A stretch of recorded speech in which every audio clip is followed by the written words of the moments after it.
When we're working, when we're making something with our hands, when we're using craft skills, we're entirely engaged in the moment. It's almost automatic.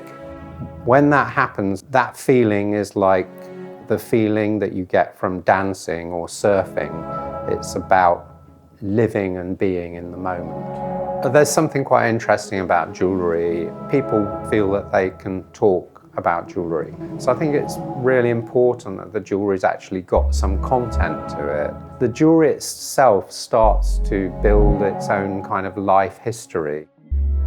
The coral necklace, I saw a chain hanging in the water on the edge of a harbour. The further the chain was exposed to the rise and fall of the tide, the more encrusted it was with things like mussels and seaweed. I just held that in my mind as an image.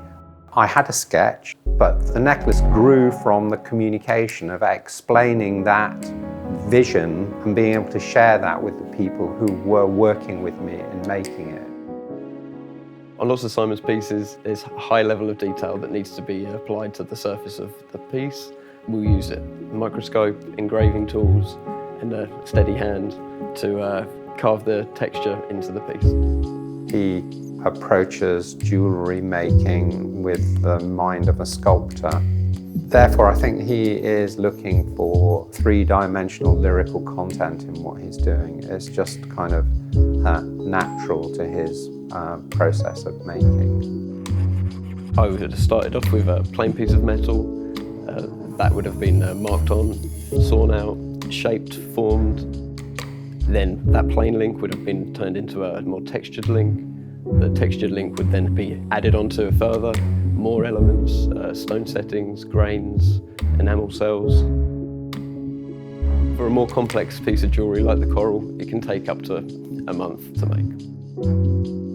Once we've got a physical model, we make a mould so that we have a record of the work that we've done. So first we encapsulate the model in the rubber, cutting it in by hand using a scalpel. We then put the rubber inside the vulcanizing press. That has two ceramic plates that heat up, and under pressure this converts the rubber from soft into a firm form like a car tire. Once the mould has been cooked, we put the mould in a centrifugal casting machine which spins the mould. We then pour metal in the top, which fills the cavities and creates castings. Polishing is generally a three-stage process. First stage would be to use mechanical emery paper. Second stage is using a grease compound, which gets everything really smooth. Third stage is a very bright, high polish finish, ready for the plating process. Stone setting is quite an intricate process which requires a lot of attention to detail. I have to use 4 different sizes of stones in that necklace, and some of them are quite difficult because they are hidden in the branches of the necklace. Coral collection is quite different because it's an organic shape, so also I need to make sure that the color of the enamel, the layer of the enamel is applied evenly. Enameling has challenges. What you need to look for is a right amount of enamel which fills the cell flush with the metal. For each piece of this jewellery there is a lot of work involved from different people in here, and it's craftsmanship from the beginning.